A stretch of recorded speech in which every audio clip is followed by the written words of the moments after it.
Ahora sí. Eh, el tema de hoy, punteros. ¿Y qué recuerdan? ¿O qué investigaron? ¿O qué saben de punteros? ¿Qué pueden decir al respecto? Bien, son variables. Son variables y que apuntan a una dirección de memoria, ¿ok? Eso es correcto.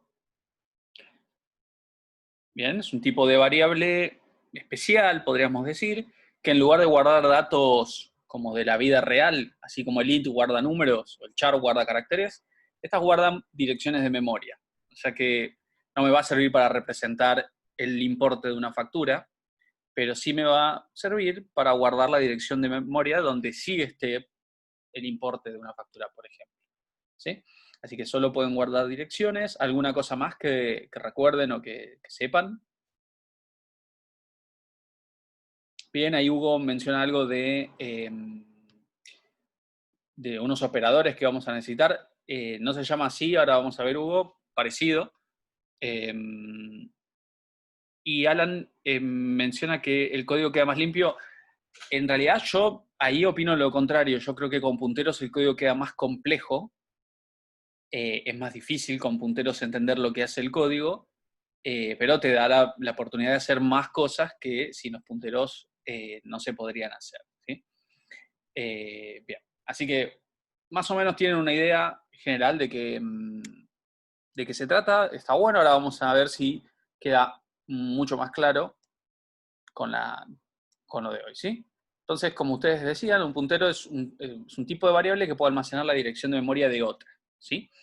Y hay que cumplir una serie de reglas para poder usar punteros. Un puntero tiene que declararse de un tipo de dato en concreto. Yo tengo que declarar, como cualquier variable, ¿no? En C y C++, yo la tengo que declarar de un tipo. No puedo decir, esta variable es multipropósito y que vaya lo que sea. No, un puntero es lo mismo. Yo voy a declarar un puntero entero, un puntero a float, un puntero a char, ¿sí? Y dependiendo del tipo de cuál declaro el puntero, después va a ser la dirección de memoria que va a poder guardar, ¿sí? Como dice ahí abajo, que un puntero tiene que apuntar a una variable de su mismo tipo, salvo los casos de punteros void que son un poco más complejos y se van a usar, pero no van a tener la obligación o sea, los van a usar de forma implícita, ¿sí?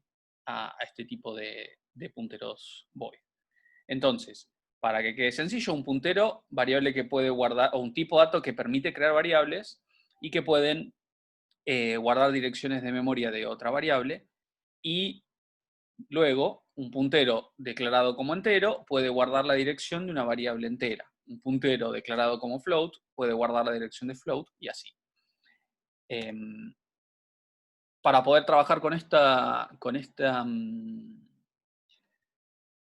punteros, vamos a tener que hacer uso de dos operadores. El operador de dirección, que es el ampersand, y a partir de una variable yo puedo obtener la dirección de memoria de esa variable, y el operador de indirección, que es el asterisco, y que lo que permite es que a partir de una dirección de memoria yo pueda acceder a lo que esa dirección contiene, ¿sí? Solemos decir que con el operador que indireccionamos, ¿sí? Accedemos de una dirección al contenido. ¿Hasta ahora van siguiendo?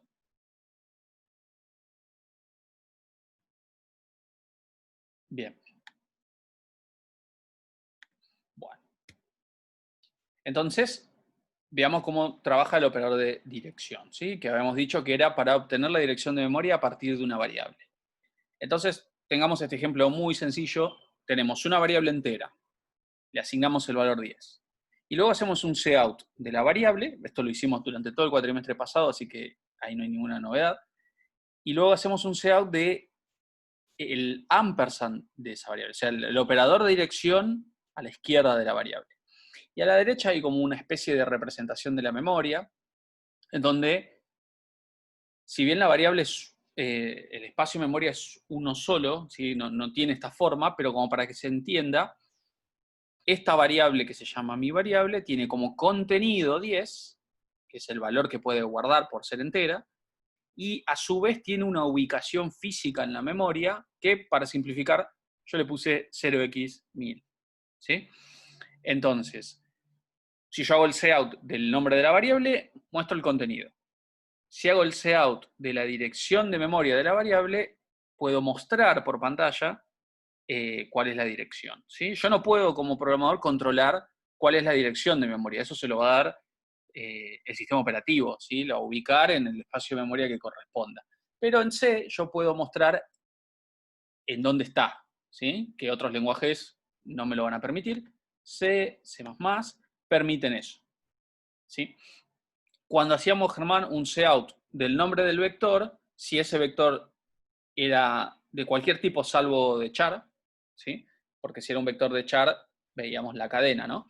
Pero si hacíamos el cout de un vector de enteros o de float, también veíamos la dirección de memoria y más adelante vamos a ver cuál o específicamente qué y por qué. Bien. Por ahora, variables simples, ¿no? Bien, operador de dirección. Y con el operador de dirección la cosa se pone un poquito más complicada. Entonces, tenemos la variable, mi variable, como antes, valiendo 10, con la dirección 0x1000. Y luego, debajo, tenemos un puntero, ¿sí? Y noten cómo se declara un puntero. Se declara el tipo, un asterisco y el nombre que quieran que tenga la variable, ¿sí? Entonces, mi puntero va a ser un puntero entero. Por ser un puntero entero, puede guardar la dirección de memoria de una variable entera. Y eso está hecho en la siguiente instrucción, donde a mi puntero yo le estoy asignando la dirección de mi variable. Ahí me faltó el guión bajo en el nombre de la variable, pero bueno, se entiende. Entonces, en esa instrucción lo que yo hago es que el contenido de la variable mi puntero pase a ser la dirección de memoria de mi variable, que es la otra variable que está ahí.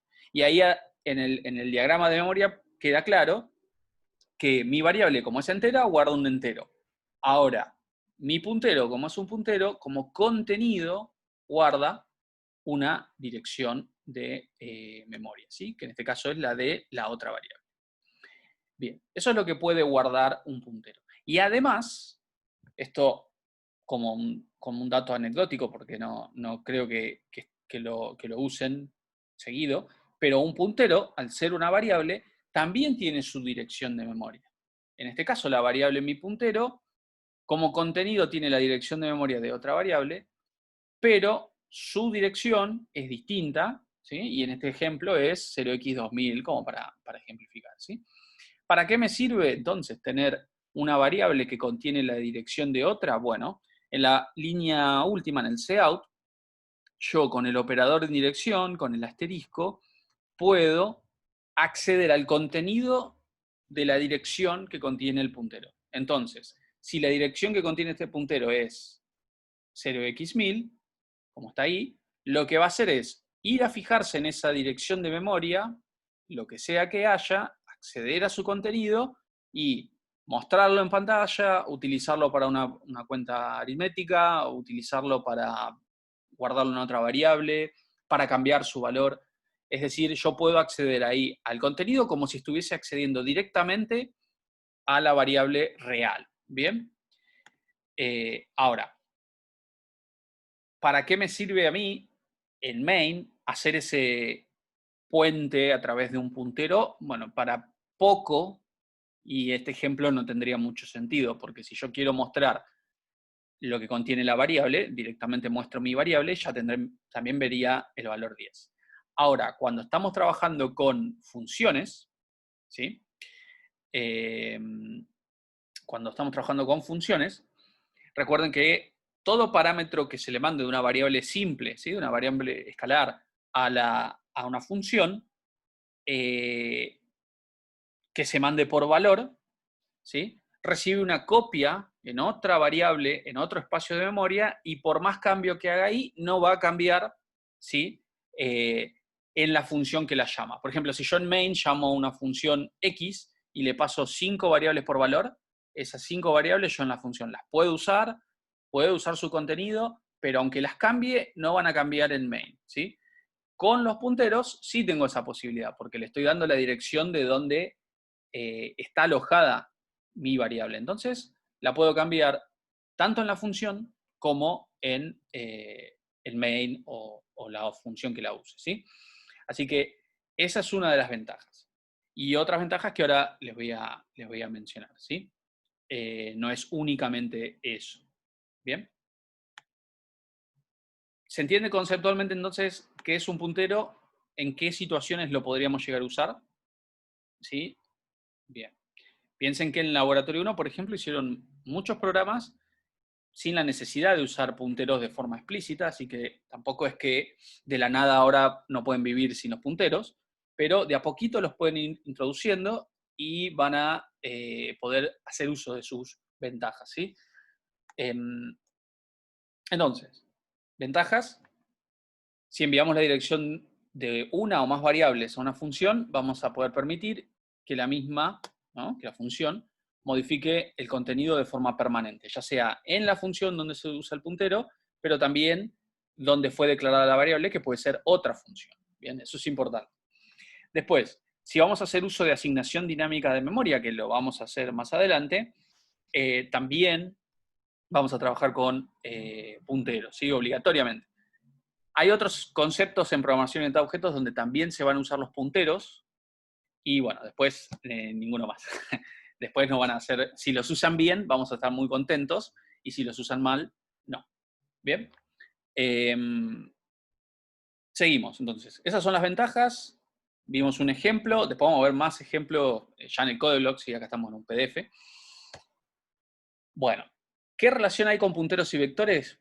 En principio la misma que habría con variables simples, pero la diferencia es que un vector tiene, por ejemplo, un vector de tamaño 10, como este caso, va a tener 10 enteros, porque es un vector de enteros, 10 contiguos en memoria, uno al lado del otro. Eso es lo que me garantiza un vector, ¿sí?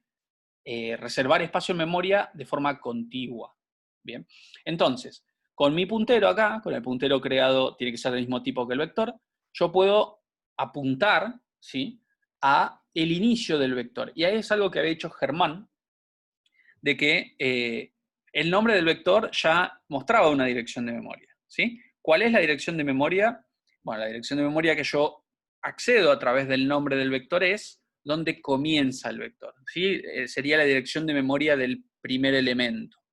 Sería como poner ampersand del nombre del vector entre corchetes 0. Es otra forma de representarlo, ¿bien? Entonces, ahí mi puntero podríamos decir que está apuntando a la dirección de memoria del elemento 0 del vector, ¿sí?, del primer elemento del vector.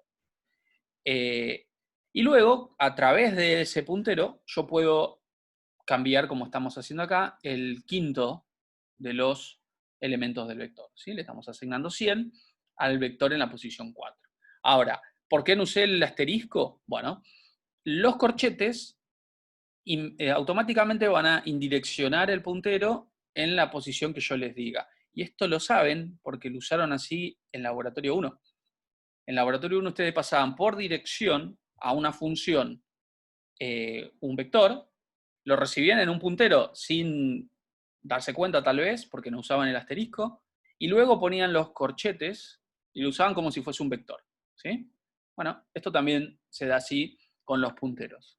Así que ustedes pueden usar, si quieren, la notación de corchetes. Ojo, tiene que ser un vector para poner posiciones con corchetes, porque si no van a estar metiéndose en posiciones de memoria que no corresponden si fuese una variable simple como en el ejemplo de acá, ¿sí? Acá, si uso los corchetes, no tendría más que la posición 0. Entonces, por ahí conviene más usar el asterisco. Pero acá, como sé que tengo 10 elementos, los corchetes lo que me va a permitir es ir accediendo a cada uno de los 10 elementos que tiene el vector, de 0 a 9, ¿sí? Bien.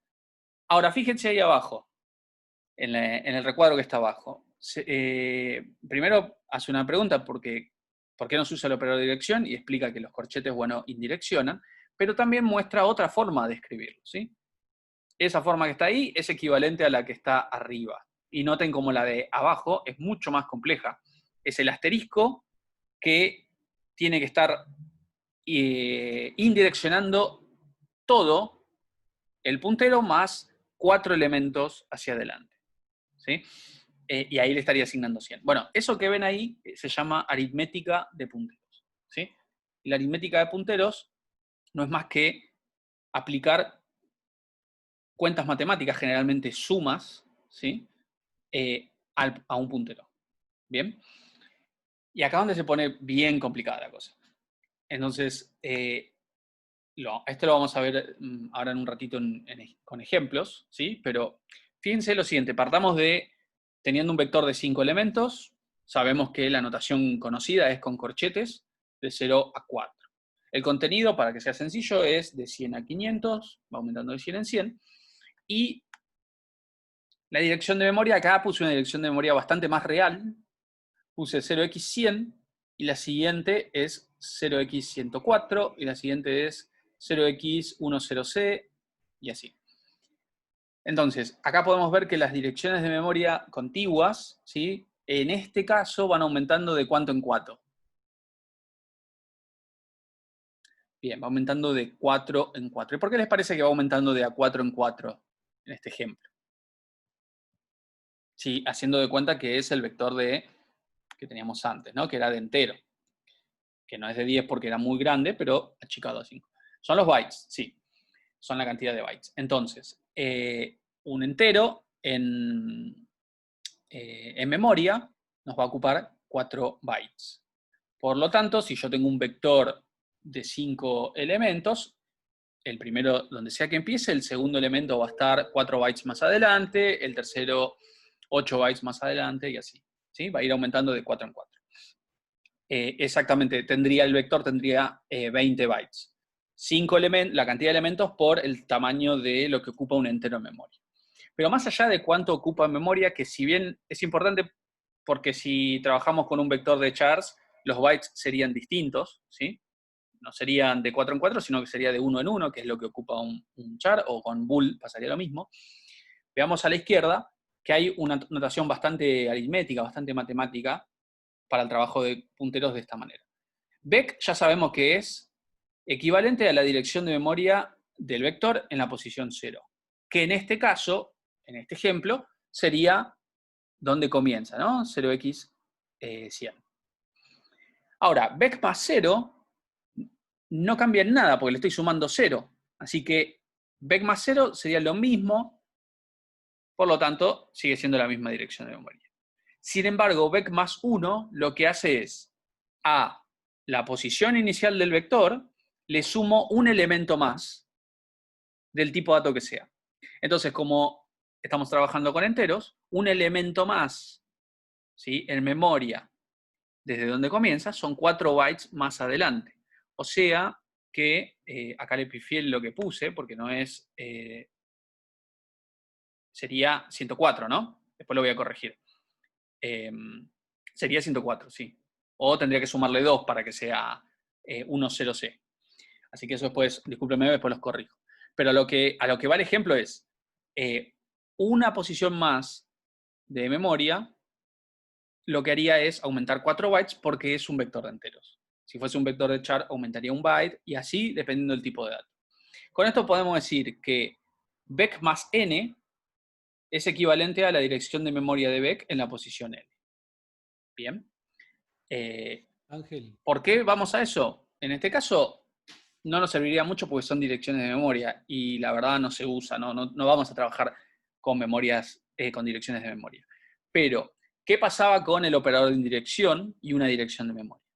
El operador de indirección a una dirección de memoria lo que nos permite es acceder al contenido, ¿sí? Entonces, le aplicamos, como si fuese matemática, el asterisco a todo lo que está arriba. Entonces, asterisco entre paréntesis de Vec, ¿sí? El asterisco englobando a la variable Vec, al puntero Vec, o a la dirección que está en Vec, sería lo mismo que poner asterisco entre paréntesis la dirección de Vec en 0. Así que lo que haría sería indireccionar esa dirección, por lo tanto me daría el contenido, que el primer elemento es 100, ¿sí? Abajo lo mismo, pero sumándole 0, que de vuelta sumarle 0 no cambia en nada, y lo que logramos es exactamente el mismo resultado. Y luego, asterisco, entre paréntesis, y ahora sumándole vec más 1, como es la siguiente componente del vector, el siguiente elemento, lo que accedería es al segundo elemento, o sea, a 200. Y como una forma más general, asterisco que englobe, ¿sí?, a una dirección de memoria que la puedo acceder con el nombre del vector más el elemento, ¿sí?, de forma entera, lo que me va a acceder a mí es al contenido de esa posición que yo quiera. Eso es la aritmética de punteros. ¿Es compleja de usar? Sí, claro, fíjense, es una notación media matemática, media que hay que saber muy bien lo que uno pone en cada lugar, porque si no nos da otro resultado. ¿Es obligatoria de usar? En laboratorio 2 no. Siempre pueden usar la notación de corchetes si lo desean, ¿sí? Siempre pueden usar la notación de corchetes si lo desean. Y recuerden, como estaba acá, perdón, acá, por más de que tenga un puntero, yo puedo usar la notación de corchetes si esto indirecciona solo, ¿sí? Indirecciona solo. Pero si quieren usar esta notación, bueno, bienvenidos. La pueden practicar, la pueden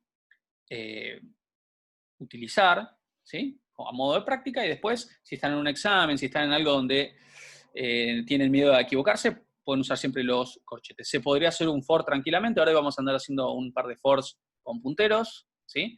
Es muy fácil equivocarse con esto, así que atención, ¿sí?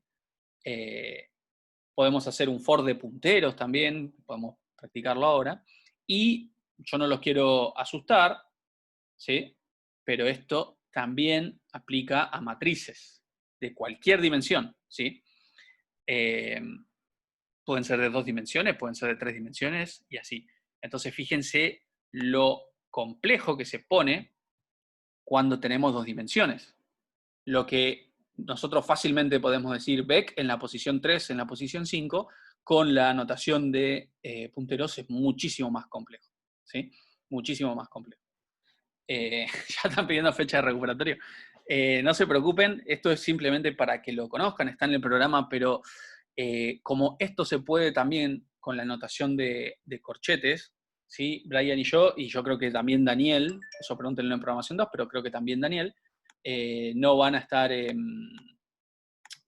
no vamos a exigir, nos gustaría que lo conozcan, que lo sepan que punteros se usa obligatoriamente para memoria dinámica, pero no la aritmética de punteros, ¿sí? Y eso les da un alivio, porque siempre van a poder usar los corchetes.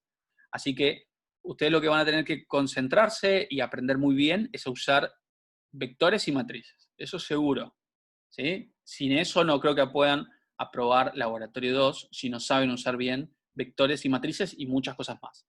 Notación de punteros, ahora voy a mostrarles unos ejemplos, pero no es obligatoria, ¿sí? María, sí, en otros lenguajes también permite corchetes. ¿Vos decís si en otros lenguajes permite notación de punteros?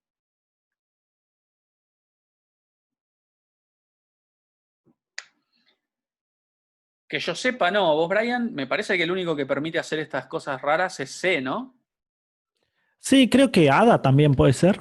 No, no, ni idea. Pero es un lenguaje, en sí uno de los más populares es C++, C, C++. Pero creo que ADA también, pues nosotros nos enseñaron con ADA en la Ah, licenciatura. Pero es un lenguaje viejísimo, ¿no? sí, sí, sí. Sí, sí. Y que Em, hoy en día en el mercado no está. no, claro. Sí, claro, este lenguaje C saben que es bastante... no, Ada se llama, como Ada, Sí. como la primera programadora, Ada Byron o Lovelace. Si no, investiguen esa mujer que la tenía bastante clara. Les decía que, no, otra pregunta que había visto ahí es si hay diferencia, puede ser, entre usar eh, la notación de punteros o la de corchetes. A veces las cosas que se pueden hacer con punteros simplifican, se pueden hacer en una línea cosas que con los corchetes lleva un poquito más, ¿sí? Pero todo lo que se resuelve con aritmética de punteros también se puede resolver con notación de corchetes. Por eso decimos que no hay obligatoriedad, ¿sí?, de usarlo. Es Así una que, herramienta más para sí, manejar vectores o punteros, la claro, aritmética de punteros.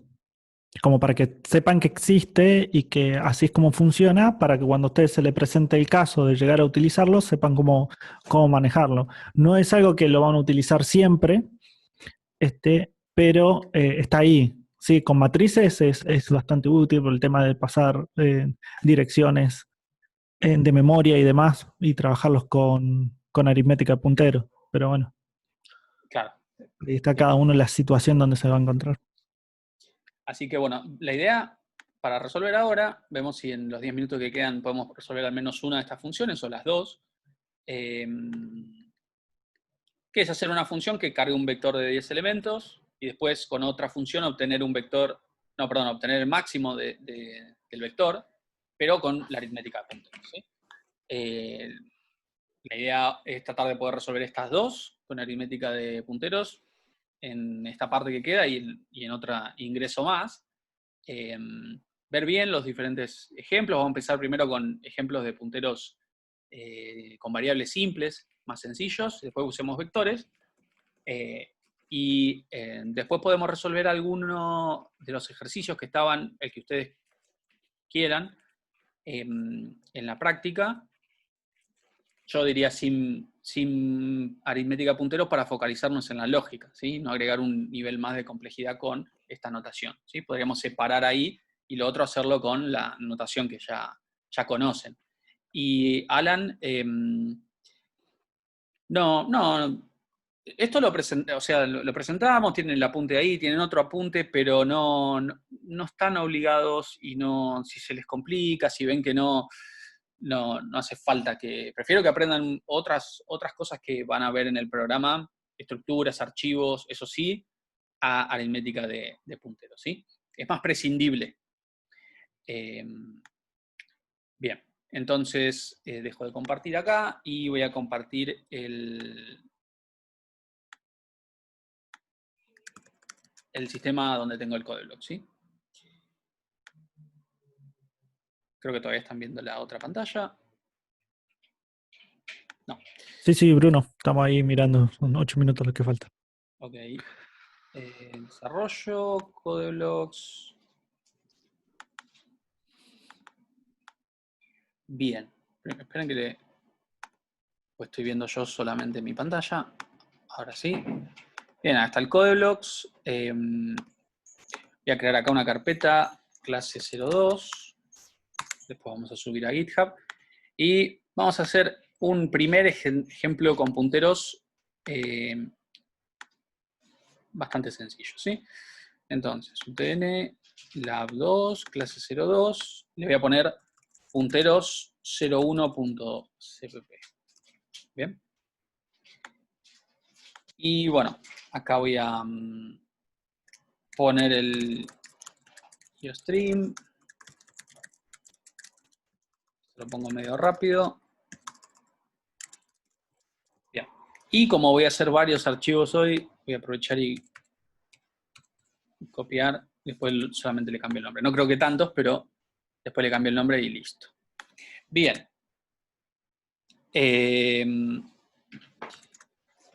Vamos a trabajar con una variable simple entera. Vamos a llamarla var. Y vamos a empezar asignándole un número, el número 100. Y vamos a crear un puntero que lo voy a llamar p. ¿Sí? Y recuerden, un asterisco a la izquierda de la variable para crear el puntero. Bien.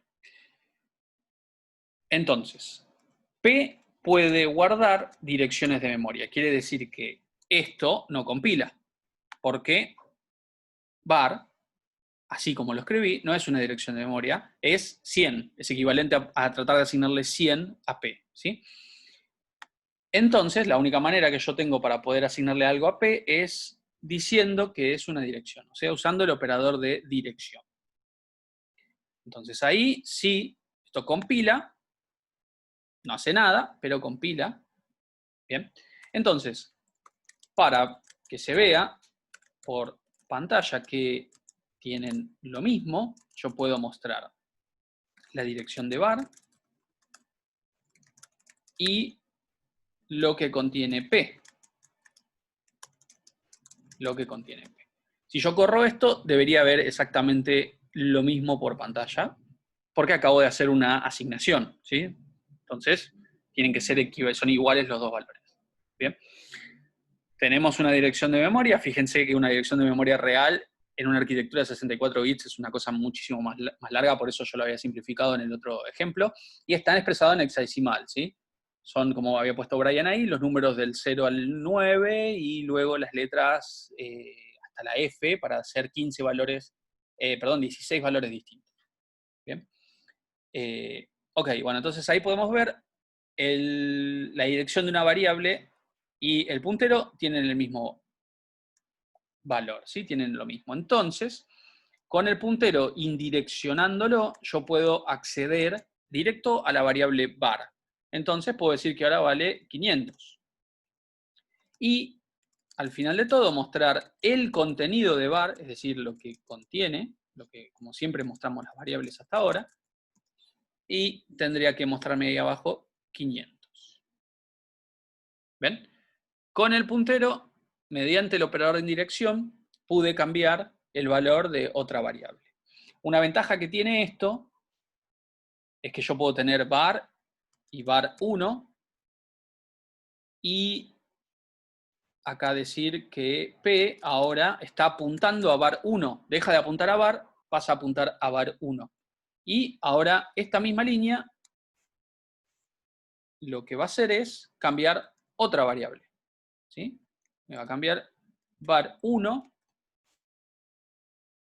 de tener basura a tener ahora 500, o le voy a cambiar el valor para que se vea una cosa distinta. Quiere decir que como un puntero es una variable, puede apuntar a distintas variables. No está obligado a apuntar siempre a la misma. ¿Bien? Entonces, el valor de la dirección de memoria que contiene puede cambiar. ¿Sí? Y entonces, esto me va a permitir, en el otro ejemplo que voy a dar ahora cuando corte esto, para que no se corte así abruptamente, con un puntero yo voy a poder entonces apuntar a distintas direcciones de un mismo vector. Con el mismo puntero ir apuntando a distintas direcciones del vector y recorrerlo así. ¿Está bien? Sí, vamos a entrar al mismo link. Ya que queda un poco de tiempo, les leo las preguntas si hay. Se puede hacer directamente cout de asterisco P, eso no hay ningún problema. Fíjate, lo voy a poner acá. Cout de asterisco P. Asterisco P. Y tiene que mostrar ahí 500. Y acá abajo esa misma instrucción, como está apuntando otra variable, ahora tendría que mostrar 5000. ¿Sí? 500 y 5000. Va cambiando porque va cambiando a donde apunta. Exactamente. Con P cambio el valor de var y de var1. ¿Por qué? Porque en la línea 8 y 17 respectivamente hago que P apunte a una o a otra. Esa es una de las ventajas que tienen los punteros. Con un mismo puntero yo puedo apuntar a distintas variables. Lo único que yo tengo que garantizar, que se tiene que cumplir, es que tienen que ser del mismo tipo que el puntero. ¿Sí? Un puntero entero solamente va a poder apuntar a variables enteras. ¿Bien? Exacto. Con el puntero P puedo apuntar y cambiar o mostrar o acceder a el contenido donde está apuntando. ¿Sí? Ya sea una variable, un elemento de vector, lo que yo quiera. Y como dicen ahí, con ampersand de P muestro cuál es la dirección, pero del puntero. ¿Sí? Que eso tengo tiempo, así que lo puedo mostrar. Al final de todo, acá mismo, voy a mostrar ampersand de P, que recuerden, P es una variable, así que tiene su propia dirección de memoria. Entonces, ahí pueden ver que es otra variable distinta. Perdón, otra dirección de memoria distinta.